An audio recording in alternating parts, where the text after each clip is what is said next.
राधे राधे दोस्तों, welcome to my YouTube channel. जैसा कि आपने यूट्यूब के थंबनेल पे देख ही लिया है कि आज की वीडियो में हम करेंगे ऑपरेटिंग सिस्टम के पीवाईक्यूज लास्ट 10 इयर्स के। पीवाईक्यूज बहुत इंपॉर्टेंट होते हैं हमारी प्रिपरेशन में, क्योंकि ये हमें आइडिया देते हैं कि हमें किस तरीके से टॉपिक को पढ़ना है, किस तरह से हमारे सामने क्वेश्चंस आएंगे, उन्हें हमें कैसे अटेम्प्ट करना चाहिए। तो ये सारी चीजें, ये सारी ऑब्जर्वेशन एनालिसिस हम जो कर सकते हैं वो हमारे यूनिट की किससे हो सकती है, सिर्फ पीवाईक्यूज से ही हो सकती है। और इससे हमारी एक बहुत अच्छी रिवीजन भी हो जाएगी कि हमने अभी तक जितना पढ़ा है वो हमें कितना याद है। क्या आप मेरे सॉल्यूशन बताने से पहले उनको सॉल्व कर पा रहे हो या फिर नहीं कर पा रहे हो।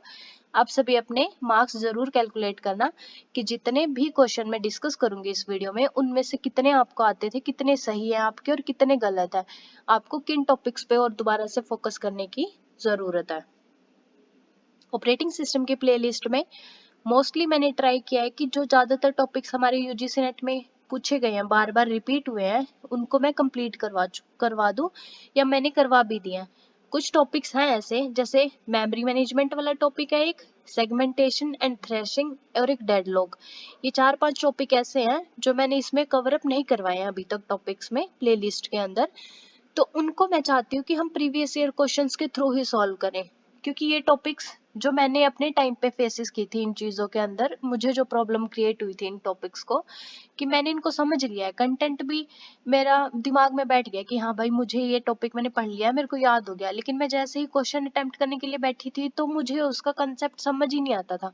उसमें इशू क्रिएट होता था मुझे कि मैंने जिस तरीके से पढ़ा था और क्वेश्चन में जैसे पूछा गया है ना, उसमें बहुत डिफरेंस है। तो मुझे थोड़ी प्रॉब्लम क्रिएट हुई थी। इसलिए मैं चाहती हूँ कि अगर हम इन टॉपिक्स को प्रीवियस ईयर क्वेश्चंस के थ्रू याद करेंगे, समझेंगे, उसको सॉल्व करेंगे, तो हमारे लिए बहुत इजी रहेगा। इसलिए मैं इन सारे टॉपिक्स को क्वेश्चंस के अंदर ही डिस्कस करेंगे हम लोग, वहीं पे सॉल्व करवाऊंगी। और जिस भी टॉपिक से रिलेटेड हमारे क्वेश्चंस आएंगे ना, उनको हम ब्रीफ में एक्सप्लेनेशन के साथ पढ़ेंगे, ताकि हमारा दोबारा सारा का सारा कंसेप्ट जो है वो रिवाइज हो जाए, हमें फिर से उस चीज को एक गो थ्रू हो जाए हम, कि हमने ये चीजें पढ़ी थी और हम इसमें से कितना हमें आता है, कितना हम भूल चुके हैं, किस चीज पे हमें दोबारा से फोकस करने की जरूरत है। तो आज का टॉपिक स्टार्ट करने से पहले मेरी आप सभी से एक रिक्वेस्ट है, please like share and subscribe my YouTube channel.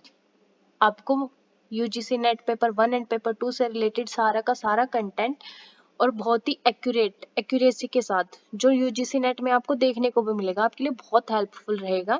सारा कंटेंट यहाँ पे देखने को मिलेगा। अभी कुछ दिनों से वीडियो नहीं डाल पा रही थी मैं, क्योंकि फेस्टिव सीजन की वजह से हर कोई बिजी होता है।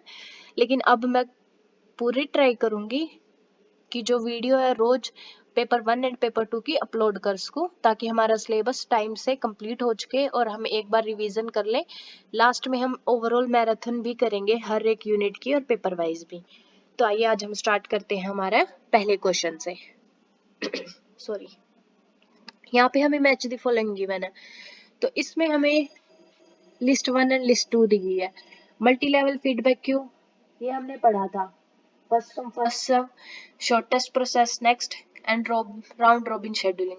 सबसे पहले तो हमें क्वेश्चन को पढ़ते ही हमारे दिमाग में ये चीज आ जानी चाहिए कि ये किस टॉपिक से रिलेटेड हमारा क्वेश्चन पूछा हुआ है। इसमें जो हमारा ये है, ये सारा क्या है, सीपीयू शेड्यूलिंग से है। सीपीयू शेड्यूलिंग के हमने जितने भी टाइप्स पढ़े थे उससे रिलेटेड हमारा ये क्वेश्चन पूछा गया है। और इसकी लिस्ट 2 में हमें क्या क्या ऑप्शंस गिवन है, time slicing, area to move processes between queues, batch processing and exponential smoothing. मैं अपने तरीके बताऊंगी आपको सॉल्व करने के, ताकि इजीली सॉल्व हो जाए, ज्यादा टाइम ना लगे। सबसे पहले मैं इसमें चेक करती हूँ कि ऐसा कौन सा ऑप्शन है कि मैं सिर्फ एक को करते ही सारे के सारे ऑप्शन एलिमिनेट हो जाएंगे। अब जैसे आप ऑप्शंस देख सकते हैं ABCD, सिर्फ ए पोर्शन ऐसा है कि इसके अंदर चारों अलग अलग है, 1, 4, 3 एंड 2। अगर मुझे ए का आंसर पता है ना कि मल्टी लेवल फीडबैक क्यों क्या होता है, तो मुझे बाकी 3 को देखने की जरूरत ही नहीं पड़ेगी। और अगर हम बाकी ऑप्शंस को देखें बी, सी और डी में, तो इसमें हमें गिवन है कि जैसे बी का 3, 3, 3 सब में गिवन है, तो इससे हमें कंफ्यूजन ही क्रिएट होगी। तो मल्टी लेवल फीडबैक क्यू हमारा क्या होता था कि क्यूज दे रखे हैं हमें डिफरेंट डिफरेंट दो तीन क्यूज हमारे पास गिवन होते हैं, उनके बीच में प्रोसेसेस का क्राइटेरिया क्या कर सकता है, मूव कर सकता है। और ये सीधा सीधा ऑप्शन हमारा हो गया ए का second. Criteria to move processes between queues, उसको हम क्या बोलते थे, मल्टी लेवल फीडबैक क्यू। और जैसे ही हमने ये देखा है कि ए का सेकंड हो गया, वहां से हमारे सारे ऑप्शन एलिमिनेट हो जाते हैं, क्योंकि ए का सेकंड सिर्फ एक ही ऑप्शन में, किसमें, डी में। तो वहीं से हमारा क्या आ गया, आंसर आ गया। ये देख लो, आंसर भी हमारा सेम, क्रॉस चेक कर लेते हैं। ये देखो ए का सेकंड। उसके बाद फर्स्ट कम फर्स्ट सर्व में क्या आता है, जो पहले आएगा उसको हम पहले सीपीयू प्रोवाइड करवाएंगे। तो इसको हम क्या बोलते हैं, बैच प्रोसेसिंग भी बोलते हैं। तो बी का हमारा क्या हो गया, थर्ड हो गया, बैच प्रोसेसिंग। उसके बाद आ जाता है शॉर्टेस्ट प्रोसेस नेक्स्ट, तो इसको हम बोलते हैं एक्सपोनेंशियल स्मूथनिंग। अब इसमें हम कंफ्यूज होने वाली चीज क्या थी, क्योंकि शॉर्टेस्ट प्रोसेस नेक्स्ट हमने कैसे पढ़ा था कि प्रिमिटिव मेथड भी होता है या नॉन प्रिमिटिव भी होता है। तो इसमें अब हम कैसे, जो छोटी प्रोसेस होगी उसको पहले सिलेक्ट करेंगे और जो बड़ी होगी उसको हम बाद में छोड़ देंगे।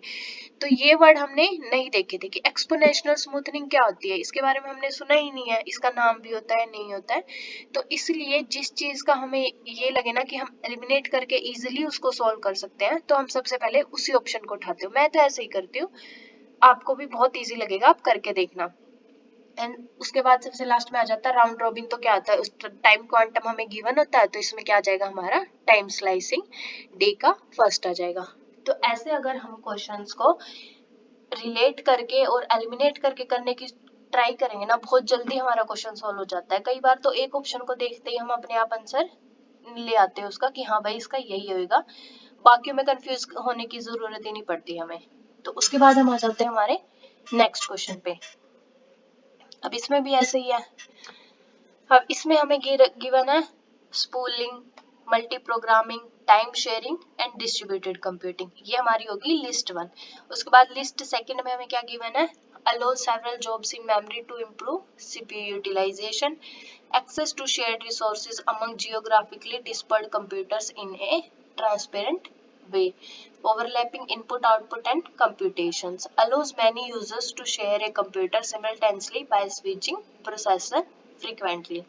अब इसमें देखो, इसमें अगर हम ये फाइंड आउट करने की कोशिश करें कि इसमें हमें एक भी ऑप्शन का, जैसे ऐसे नहीं गिवन है कि 1 2 3 4 की, उसमें 4 ऑप्शन गिवन हो, तो इसमें हमें कम से कम 2 ऑप्शंस को देखना पड़ेगा कि हमें किसको एलिमिनेट करना है और किसको नहीं करना।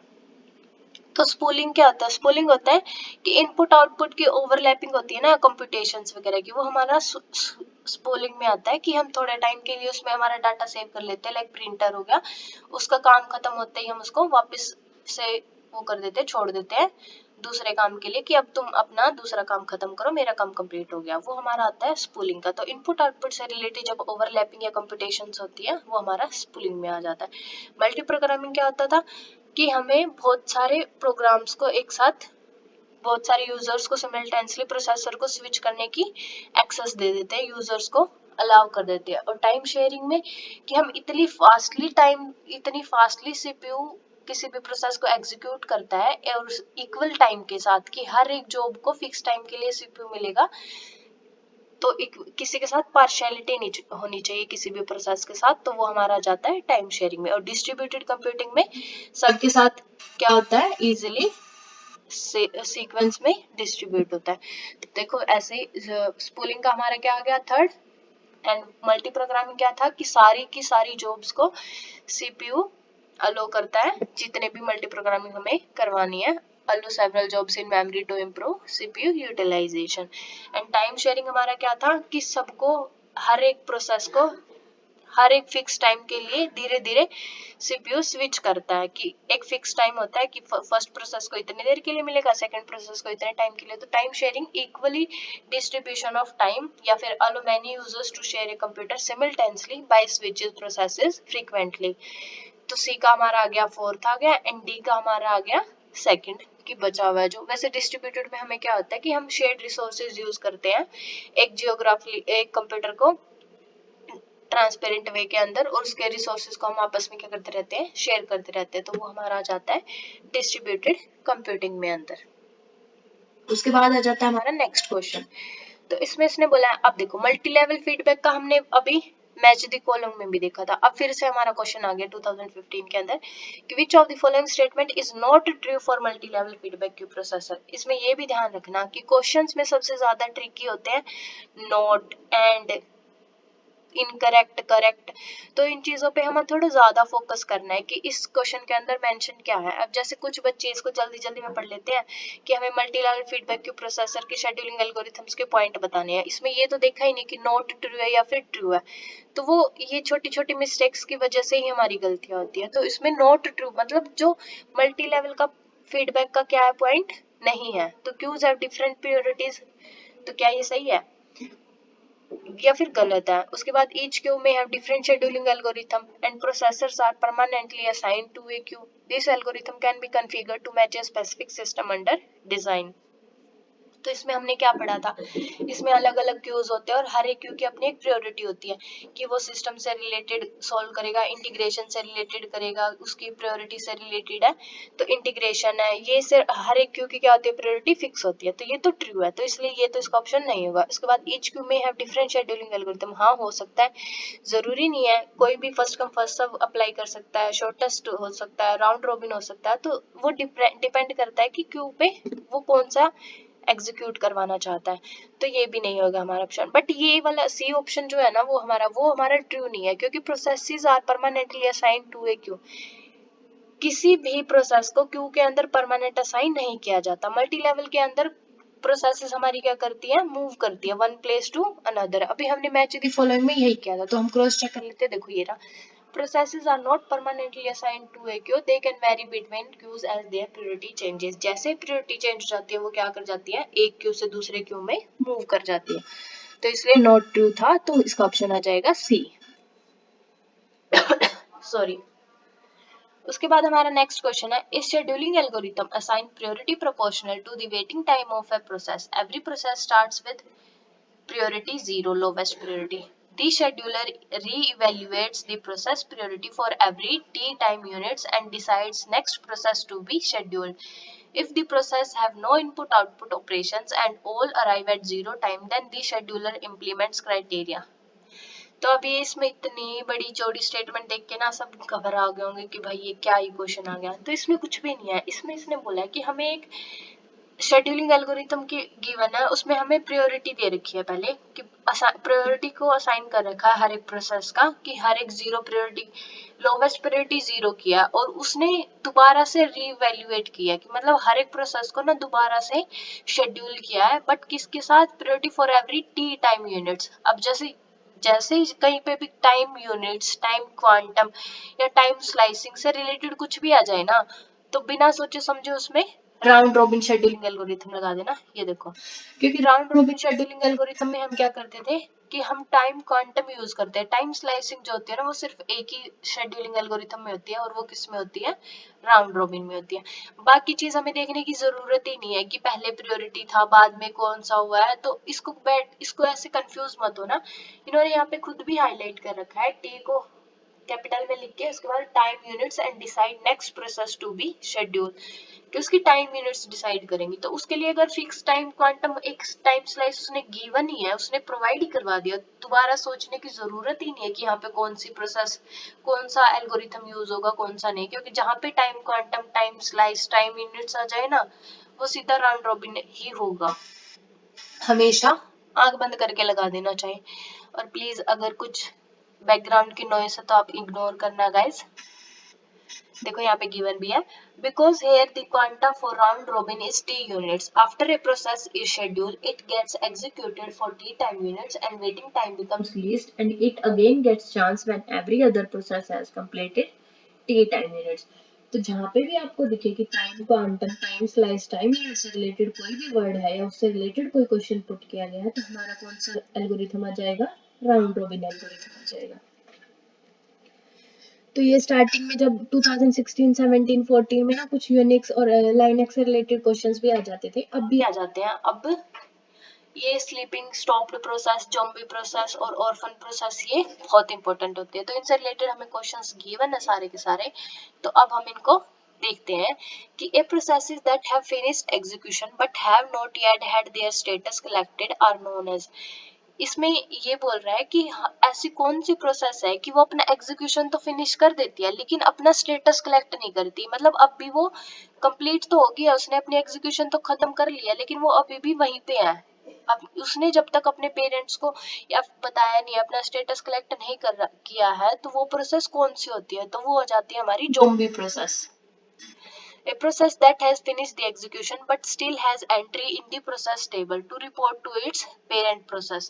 तो वही है ना कि जब तक वो अपने पेरेंट प्रोसेस को रिपोर्ट नहीं करती ना, उसकी एंट्री प्रोसेस टेबल के अंदर रहती ही रहती है, चाहे वो एग्जीक्यूशन कंप्लीट कर चुके, अपना टास्क क्या कर ले, कंप्लीट कर ले, उसकी एंट्री उसके अंदर ही रहती है प्रोसेस टेबल के अंदर। तो ऐसी प्रोसेस को हम क्या बोलते हैं? Zombie process. ज़ॉम्बी वायरस के बारे में भी सुना होगा ना, तो वो वाली ज़ॉम्बी नहीं है कार्टून वाली, वो वायरस वाली, ये एक प्रोसेस होती है। वो जब तक इसको पेरेंट को रिपोर्ट नहीं कर लेगी ना ये अपनी प्रोसेस, तब तक इसकी एंट्री प्रोसेस टेबल के अंदर रहेगी, चाहे उसका कंप्लीशन कंप्लीट हो चुका हो चाहे नहीं हुआ हो, वो फिनिश करने के बाद भी वहीं पे स्टे करती है, वहीं रहती है। अब नेक्स्ट क्वेश्चन हमारा आ जाता है 2017 का, device controller, device driver, interrupt handler, kernel, input output system, सब सिस्टम। ये हमने बिल्कुल स्टार्टिंग में ऑपरेटिंग सिस्टम की जो इंट्रोडक्शन पार्ट किया था ना, उसमें किया था। यूजर मोड, कर्नल मोड कौन सा आता है, तो ये सारी चीजें वहां से है। जब भी हम क्वेश्चन पढ़े ना, हमारे माइंड में ये चीज आ जानी चाहिए कि भाई ये कौन से टॉपिक्स हैं, कहाँ से हम रिलेट कर रहे हैं इस टॉपिक को, तो हमें थोड़ा इजी हो जाएगा उसको सॉल्व करना। तो हमारा लिस्ट सेकंड में क्या क्या है? Extracts information from the controller register and store it in A buffer. Buffer का नाम लेते हैं क्या, कौन सा हमारा ऑप्शन आ जाता है यहाँ पे?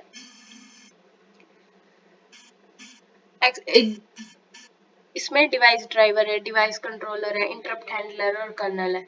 इनपुट आउटपुट सब सिस्टम है, तो इनपुट आउटपुट शेड्यूलिंग हो जाएगी इसकी।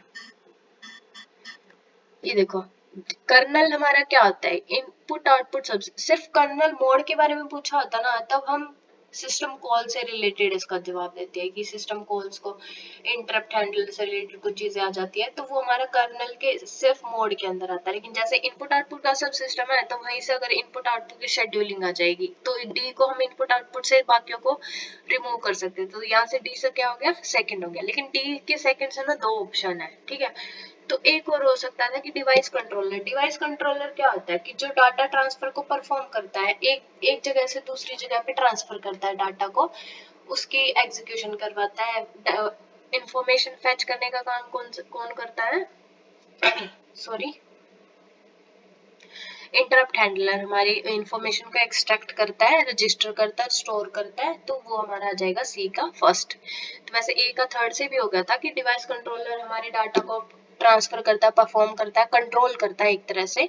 तो ए का थर्ड से, जैसे 1 2 3 4 इसमें गिवन है, तो आप यहाँ से अगर आपको ए का भी है तो वहां से हो जाएगा, नहीं तो डी का सेकंड होते ही और ए का थर्ड, अगर इनमें से किसी का भी नहीं पता ना, तो इंटरप्ट हैंडलर। इंटरप्ट का मतलब क्या होता है? कोई ना कोई इशू क्रिएट होना। और वो कब हो सकता है? जब हम कोई इन्फॉर्मेशन फेच करते हैं, एक्सट्रैक्ट करते हैं, डाटा को ट्रांसफर करते हैं one place to another place, तो सी का वन आते ही, तो यहाँ से भी हम डी का सेकंड और सी के वन से हमारा क्या हो जाएगा? सॉल्व हो जाएगा। सी के वन से भी हो जाता है क्योंकि इसमें बाकी ऑप्शन हमें फोर और सेकंड गिवन थे। उसके बाद आ जाता है डिस्ट्रीब्यूटेड ऑपरेटिंग सिस्टम। अब डिस्ट्रीब्यूटेड ऑपरेटिंग सिस्टम का नाम आते ही हमने लूजली कपल्ड और टाइट कपल्ड ऑपरेटिंग सिस्टम के बारे में पढ़ा था। ये हमने किस टॉपिक में पढ़ा था? टाइप्स ऑफ ऑपरेटिंग सिस्टम में। बिल्कुल फर्स्ट वाले में बैच ऑपरेटिंग सिस्टम था, डिस्ट्रीब्यूटेड ऑपरेटिंग सिस्टम था, नेटवर्क ऑपरेटिंग सिस्टम था, तो ये सारी चीजें हमारी वहां पे थी। तो इसका आ जाएगा, ऑपरेटिंग सिस्टम के सॉफ्टवेयर जो होते हैं वो टाइटली कपल्ड होते हैं, और लेकिन हार्डवेयर क्या होते हैं डिस्ट्रीब्यूटेड सिस्टम में? लूजली कपल्ड होते हैं। तो इसका ऑप्शन आ जाएगा 3, जैसे tightly coupled operating system and loosely coupled hardware. तो यहाँ पे मैंने फिर से एक बार इसका डिफरेंस मेंशन कर दिया है कि लूजली कपल क्या होते हैं, टाइटली कपल कौन से होते हैं। तो distributed memory in loosely couple micro system, micro processor system and multi processor system. Loosely वाले में डिस्ट्रीब्यूटेड मेमोरी होती है और इसमें टाइटली कपल्ड में शेयर्ड मेमोरी होती है। इसका लो डाटा रेट होता है एंड टाइटली कपल्ड का हाई डाटा रेट होता है। जो कॉस्ट होती है इसकी लूजली कपल्ड की वो लेस होती है और टाइटली कपल्ड की बहुत ज्यादा हो जाती है। इसमें हम लूजली कपल्ड में किस किस नेटवर्क का यूज करते हैं। मैसेज ट्रांसफर सिस्टम ज्यादातर इसमें यूज होता है और इसके नेटवर्क्स होते हैं टाइटली के PMIN, IOPIN and ISIN। Loosely coupled में हम मेमोरी कॉन्फ्लिक्ट्स होकर नहीं होते, लेकिन टाइटली कपल्ड में बहुत ज्यादा मेमोरी कॉन्फ्लिक्ट्स होते हैं। और जो लूजली कपल्ड के इंटरेक्शन की डिग्री होती है जो टास्क के बीच में, वो बहुत ही कम होती है, लो डिग्री होती है, और टाइटली कपल्ड की बहुत ज्यादा होती है, हाई डिग्री होती है इंटरेक्शन की। एंड इसमें प्रोसेसर और इनपुट आउटपुट के बीच में जो डायरेक्ट कनेक्शन होता है वो लूजली कपल्ड में होता है, और टाइटली कपल्ड में क्या होता है, इनके नेटवर्क्स के थ्रू होता है, IOPIN।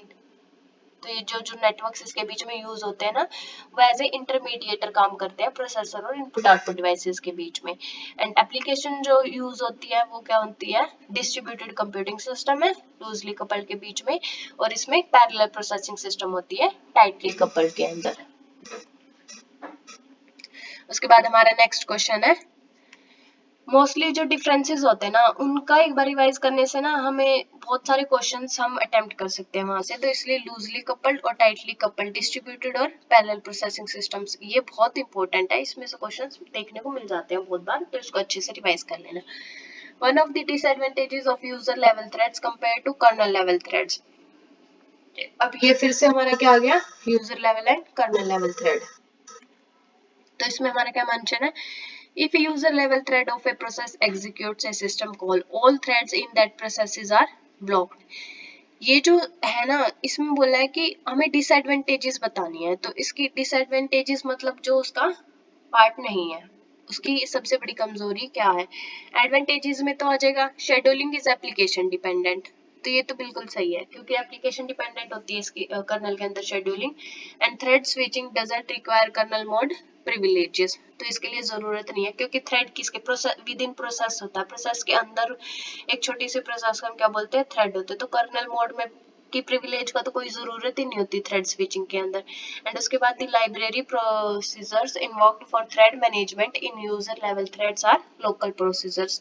तो उसको लाइब्रेरी को भी इन्वोक करने के लिए, उसको यूजर लेवल थ्रेड्स को मैनेज करने के लिए भी, तो ये तो कोई डिसएडवांटेजेस नहीं है, तो ये भी सही है, इसकी लाइब्रेरी को ही हम इन्वोक करते हैं, वो करते हैं, कॉल करते हैं। तो इसमें जो डिसएडवांटेजेस नहीं यही है कि if a user thread level of a process execute a system call, कि अगर हमने यूजर लेवल के प्रोसेस को एग्जीक्यूट करवाया ना एक सिस्टम कॉल के थ्रू, तो जितनी भी प्रोसेस ऑल थ्रेड होते हैं ना उस प्रोसेस के अंदर, जितने भी, वो सारे के सारे क्या हो जाते हैं, ब्लॉक हो जाते हैं। और ये इसकी क्या थी, डिसएडवांटेजेस थे। तो जैसे हमने इसका दोबारा से यहाँ पे डिफरेंस मेंशन भी कर दिया मैंने, क्योंकि यूजर लेवल थ्रेड और कर्नल लेवल थ्रेड के क्वेश्चन बहुत ज्यादा आते हैं, एक क्वेश्चन तो हमेशा रिपीट होता ही होता है। तो इसका डिफरेंस बहुत अच्छे से याद कर लेना, आपको जरूर क्वेश्चन पेपर में देखने को मिलेगा। User level thread implemented bye users और कर्नल लेवल थ्रेड किसके थ्रू, ऑपरेटिंग सिस्टम के थ्रू।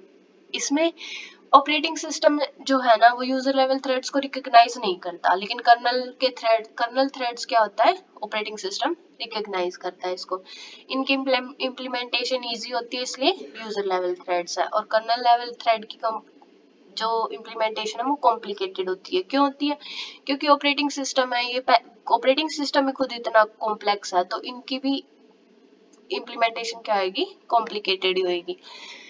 यूजर लेवल में जो कॉन्टेक्स्ट स्विचिंग होती है वो कम होती है as compare to kernel. Kernel में ज्यादा स्विचिंग होती है, क्योंकि बार बार इंटरप्ट हैंडलर होता है, सिस्टम कॉल को करना पड़ता है, मोड पे चेंज करना होता है, तो इसलिए इसमें सबसे ज्यादा होती है। ऑपरेटिंग सिस्टम से रिलेटेड है, ऑपरेटिंग सिस्टम को हर एक चीज हैंडल करनी पड़ती है, तो उन सब चीजों को कंट्रोल करने का, जो मैनेजमेंट का या फिर उन पे सीक्वेंसिंग सब कुछ हैंडल करने का, जो ओवरऑल क्या चीजें हैं वो सब किसके थ्रू होती है, कर्नल लेवल थ्रेड। तो इसलिए कॉन्टेक्स्ट स्विचिंग क्या हो जाती है, बहुत ज्यादा हो जाती है।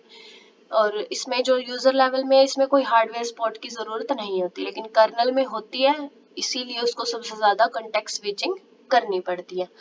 इफ इसमें अब सबसे लास्ट वाला ऑप्शन देखना, यूजर लेवल थ्रेड में ब्लॉकिंग ऑपरेशंस के अंदर, if one user level thread performs a blocking operation then the entire process will be blocked. कि अगर एक प्रोसेस लेवल पे थ्रेड परफॉर्म कर रहा है, कोई भी एग्जीक्यूशन या टास्क चल रही है, बट अगर गलती से वो ऑपरेशन ब्लॉक हो जाता है, किसी यूजर को यूज नहीं करना आता और बाय चांस हो जाता है उससे, तो वो पूरी की पूरी प्रोसेस को क्या कर सकता है, ब्लॉक कर सकता है। यही हमने पढ़ा था। इसकी डिसएडवांटेजेस भी है। If a user level thread of a process execute a system call, all threads in that process are blocked, वो सारी की सारी क्या हो जाती है, ब्लॉक्ड हो जाती है। वहीं अगर कर्नल के अंदर ये चीज हो जाती है ना, तो वो सिर्फ उसी थ्रेड को ब्लॉक करता है, बाकी की जो एग्जीक्यूशन है ना प्रोसेस के अंदर, वो कंटिन्यू रहती है। तो ये इसका डिसएडवांटेजेस नहीं है, यूजर लेवल थ्रेड का डिसएडवांटेजेस है। उसके बाद आ जाता है यूजर लेवल को हम ज्यादा जल्दी क्रिएट और मैनेज कर देते हैं, क्योंकि ये इजी और सिंपल होता है। वहीं अगर कर्नल लेवल थ्रेड में तो इसमें बहुत ज्यादा टाइम लग जाता है। एंड यूजर लेवल थ्रेड को कोई भी ऑपरेटिंग सिस्टम सपोर्ट कर सकता है, लेकिन कर्नल लेवल थ्रेड को कुछ स्पेसिफिक सिस्टम ही, ऑपरेटिंग सिस्टम ही वो कर सकते हैं, ऑपरेट कर सकते हैं, फिर सपोर्ट कर सकते हैं। तो इनमें हम जो थ्रेड लाइब्रेरी होती है कोड के लिए, कौन कौन सी होती है, यूजर लेवल के अंदर है thread creation, message passing, thread scheduling, data transfer and thread destroying. वहीं अगर कर्नल की बात करें तो इसमें हमारी है ये कोई एप्लीकेशन उसको सपोर्ट ही नहीं करती किसी मैनेजमेंट कोड को, तो ये एपीआई का यूज करते हैं हम, API to the kernel mode and window operating system make use of this feature. ये ऑटोमेटिकली ऑपरेटिंग सिस्टम्स के अंदर होते हैं, इनके लिए हमें किसी कोड की जरूरत या लाइब्रेरी की जरूरत नहीं होती। अब उसके बाद हमारा नेक्स्ट क्वेश्चन है, which module gives control of the CPU to the process selected by the short term scheduler। अब हमारा क्वेश्चन कहाँ से आ गया, शॉर्ट टर्म शेड्यूलर से। हमारे पास कौन कौन से थे, long term scheduler, mid term scheduler and short term scheduler.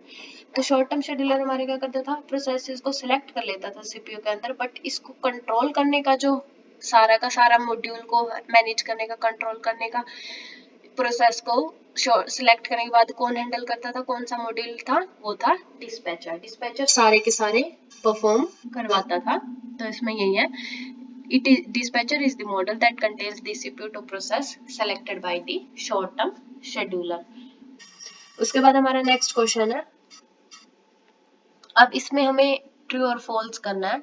User level threads are threads that are visible. अब फिर से देखो, यूजर लेवल थ्रेड्स का फिर से रिपीट हुआ है क्वेश्चन। जितने मोस्टली यूजर लेवल और कर्नल लेवल पे हमें क्वेश्चंस देखने को मिलेंगे ही मिलेंगे, बहुत इंपॉर्टेंट टॉपिक है, इसलिए इसको बहुत अच्छे से पढ़कर जाना। The operating system kernel supports and manages kernel level threads. Three different types of models relate। अब इसके हमने टाइप्स भी किए थे, 1 to 1, many to many, many to many, many to 1, 1 to 1, many to many।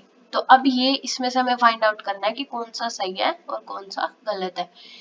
The many to 1 model maps user only sorry The many to one model maps many user threads to one kernel thread। एक colonel thread से हम बहुत सारे user threads को map कर सकते हैं, बिल्कुल ट्रू है। कर्नल बहुत सारे नहीं हो सकते, कर्नल एक ही रहेगा, लेकिन यूजर क्या हो सकते हैं, बहुत सारे हो सकते हैं। The 1 to 1 model maps one user thread to one kernel thread, नहीं ये भी पॉसिबल नहीं है। 1 to 1 map many to one है, मैनी टू मैनी भी पॉसिबल है, बट 1 to 1 नहीं है। और 1 to मतलब एक यूजर थ्रेड होगा और बहुत सारे कर्नल थ्रेड हो, ये भी पॉसिबल नहीं है। तो इसलिए इसमें हमारा ऑप्शन सिर्फ फर्स्ट ही है, पहले वाला ट्रू है कि बहुत सारे यूजर थ्रेड्स है ना, एक कर्नल थ्रेड के साथ क्या कर सकते हैं, मैपिंग कर सकते हैं। वही अगर हम 1 to 1 की बात करें, वो पॉसिबल नहीं है। इसका ऑप्शन आएगा ए वाला, first is true and second is false. तो यहाँ पे इनका एक ओवरव्यू है, ताकि दोबारा एक रिवीजन हो जाए, इसको हम डिस्कस कर लेते हैं। फर्स्ट है हमारा कि एक कर्नल थ्रेड हो सकता है और बहुत सारे यूजर थ्रेड हो सकते हैं। तो ये हमारा क्या है, ये पॉसिबल है, ये वाली टर्म हमारी क्या है, बिल्कुल सही है।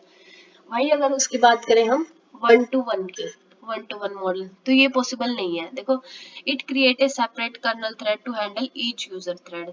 To 1 to 1 model overcomes the problem listed above involving blocking system calls and the splitting of processes across multiple CPUs. The managing of 1 to 1 model is more significant one overhead and slowing down the system। इससे हमारा system क्या हो जाएगा, बहुत ही ज्यादा slow हो जाएगा। अगर हर एक यूजर थ्रेड के लिए हर एक कर्नल थ्रेड को सेपरेटली इंप्लीमेंट करने लगे, तो वो बहुत ही ज्यादा हमारे सिस्टम को स्लो डाउन कर देगा। इसलिए ये स्टेटमेंट हमारी क्या है, फॉल्स है।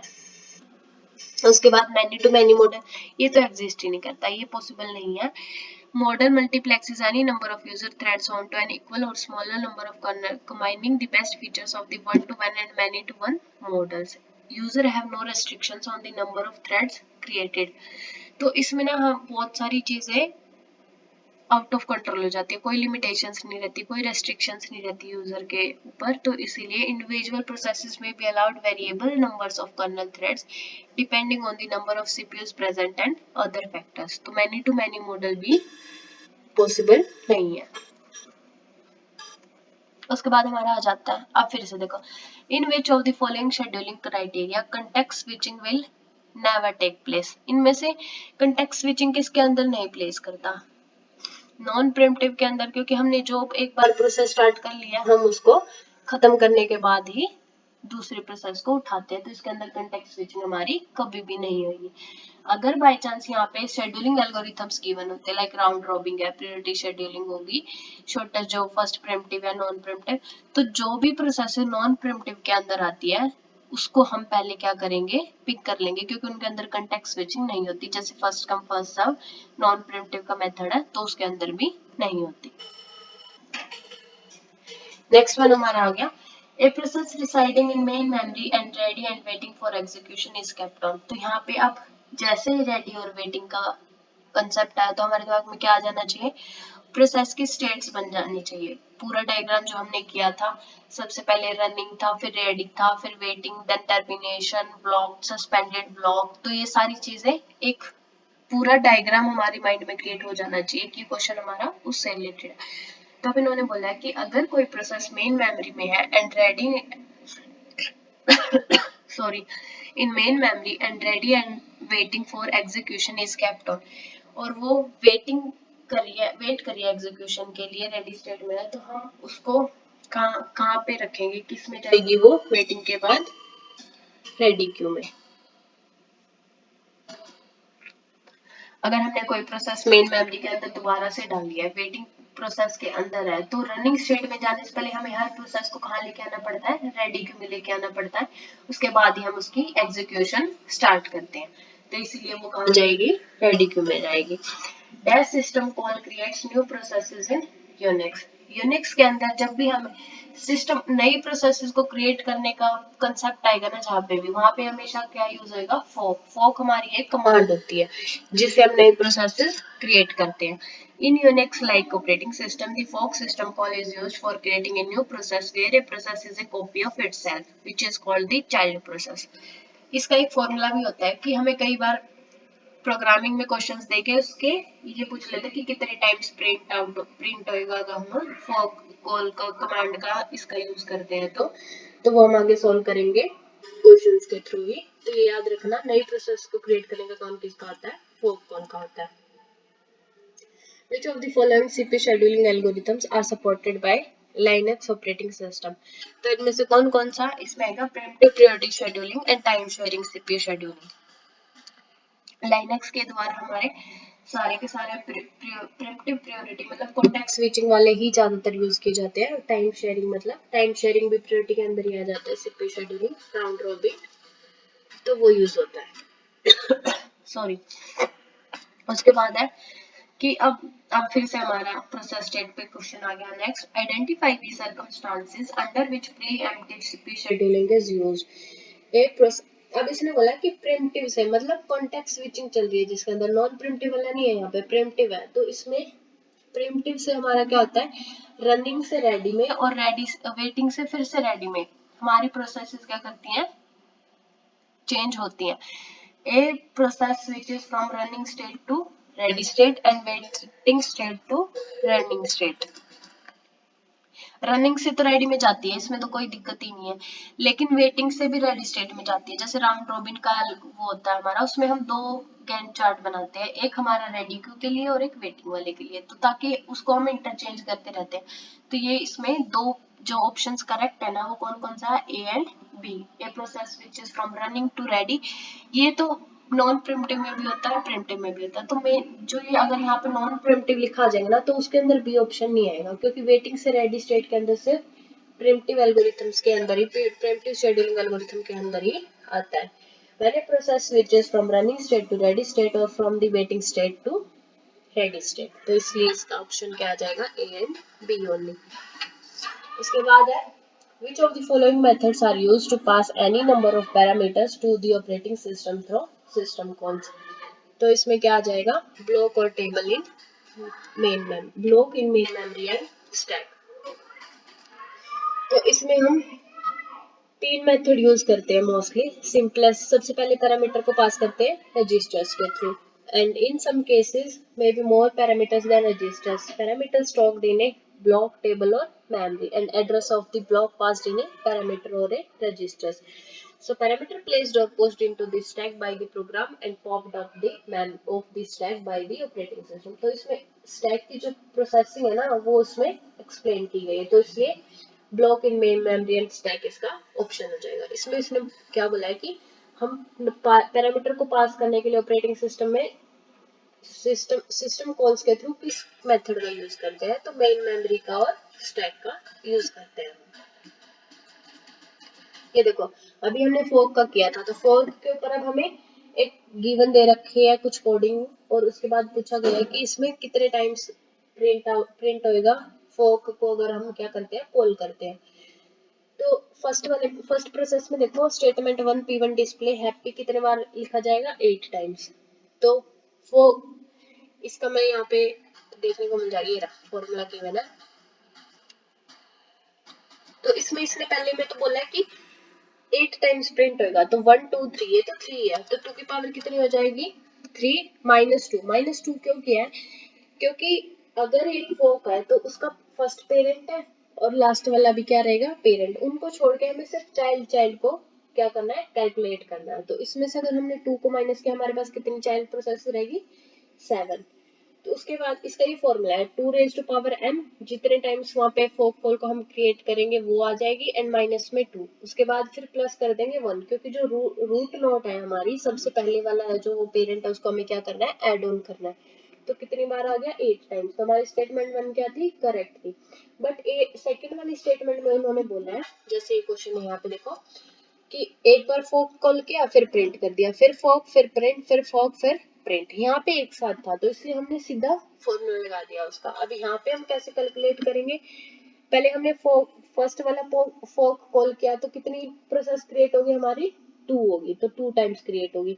फिर सेकंड वाला किया तो फोक 2 पेरेंट्स हमारे पास, तो 2 2 जा 4, अब कितनी बार क्रिएट होगा, 4 टाइम्स।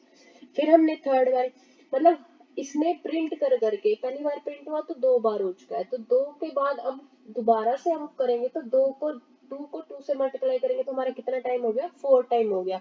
और अब 4 को फिर से 2 से मल्टीप्लाई करेंगे तो कितना टाइम हो गया, 8 टाइम्स हो गया। तो अब इन सबको टोटल करेंगे ना, 8 और 4 12 और प्लस 2, तो कितना हो गया टोटल 14 टाइम्स। इसलिए हमारी सेकंड स्टेटमेंट क्या है, फॉल्स है। तो आज का हम लास्ट क्वेश्चन करेंगे, उसके बाद नेक्स्ट पार्ट में हम आगे कंटिन्यू करेंगे। Which of the following statements with respect to multiprocessor system are true. अब हमें ये किससे आ गया, टाइप्स ऑफ ऑपरेटिंग सिस्टम से। मल्टीप्रोसेसर के हमें सारे के सारे पॉइंट्स क्या हो जाने चाहिए, याद हो जाने चाहिए। Multiprocessor system is controlled by one operating system. क्या जब नाम ही मल्टीप्रोसेसर हो गया तो इसमें क्या है, is controlled by one operating system. तो ये सही है या गलत है, तो आप सब आइडिया लगाओ, तब तक मैं बाकी पढ़ती हूँ। In multiprocessor system multiple computers are connected by the means of communication lines, and multiprocessor system is classified as multiple instruction stream and multiple data stream system. तो इसमें बोला है multiprocessor system is controlled by one operating system. इसमें ना बहुत सारे बच्चे confuse जाते हैं कि मल्टी प्रोसेसर में तो प्रोसेसर बहुत सारे होते हैं, तो इसमें प्रोसेसर तो मेंशन ही नहीं है। हम बहुत सारे मल्टी प्रोसेसर को एक ऑपरेटिंग सिस्टम से कंट्रोल कर सकते हैं, तो ये वाली हमारी क्या है, करेक्ट है, ये ऑप्शन हमारा करेक्ट है। But in multi program processor system multiple computers are connected by the means of communication lines. तो ये हमारा गलत है यहाँ पे, क्योंकि हम मींस ऑफ कम्युनिकेशन लाइंस बहुत सारी से कनेक्टेड नहीं होता, ये एक से ही कनेक्टेड होता है, तभी तो हम सबके साथ क्या कर सकते हैं, कनेक्ट कर सकते हैं, कम्युनिकेट कर सकते हैं। तो ये वाला ऑप्शन यहाँ पे करेक्ट है, इनकरेक्ट है। तो जैसे ही हम बी को एलिमिनेट करेंगे हमारे पास कौन सा ऑप्शन रह गया, ए एंड सी। तो अब सी को हम चेक करते हैं। Multi processor system is classified as multiple instruction stream and multiple data stream. तो जब मल्टीपल प्रोसेसर होगा तो उसमें बहुत सारी इंस्ट्रक्शन और डाटा तो होगा ही होगा, उसके अंदर स्ट्रीम्स भी होंगे डिफरेंट डिफरेंट। तो ये भी क्या हमारा ट्रू है, तो इसलिए हमारा ऑप्शन आ जाएगा सी, ए एंड सी ओनली, जैसे यहाँ पे मेंशन भी है कि multi processor is a computer system having 2 और मोर प्रोसेसिंग यूनिट्स। मतलब मल्टीपल प्रोसेसर्स हो सकते हैं लेकिन हम एक ही ऑपरेटिंग सिस्टम से उसको यूज कर सकते हैं। तो it is controlled by one more operating system, इसलिए फर्स्ट स्टेटमेंट क्या हमारी करेक्ट है। तो सेकंड वाली इनकरेक्ट क्यों है, क्योंकि यहाँ पे कम्युनिकेशन लाइंस के बारे में बात करी है उसने, तो इसलिए वो इनकरेक्ट है। तो थर्ड वन वाली मैंने अभी डिफाइन करी थी। एक और क्वेश्चन कर लेते हैं हमारा लास्ट। अब देखो फॉग, ये कुछ कमांड्स है हमारी, टर्म वो है, एग्जीक्यूट करते हैं हम इनको कमांड्स को डायरेक्टली, तो इनका बारे में पूछा हुआ है। चलो ये आपके लिए होमवर्क है, आप सब बताना कमेंट में, आंसर बताना इसका क्या रहेगा, कौन सा ऑप्शन है। ये मिस प्रिंट हो रखा है ABCD। तो ये आपका होमवर्क रहेगा, कल हम यहीं से स्टार्ट करेंगे हमारे नेक्स्ट के क्वेश्चंस। अगर आपको कंटेंट पसंद आया please like share and subscribe my YouTube channel for more videos. Thank you so much दोस्तों। राधे राधे। आज का टॉपिक हमारा यही तक था। राधे राधे।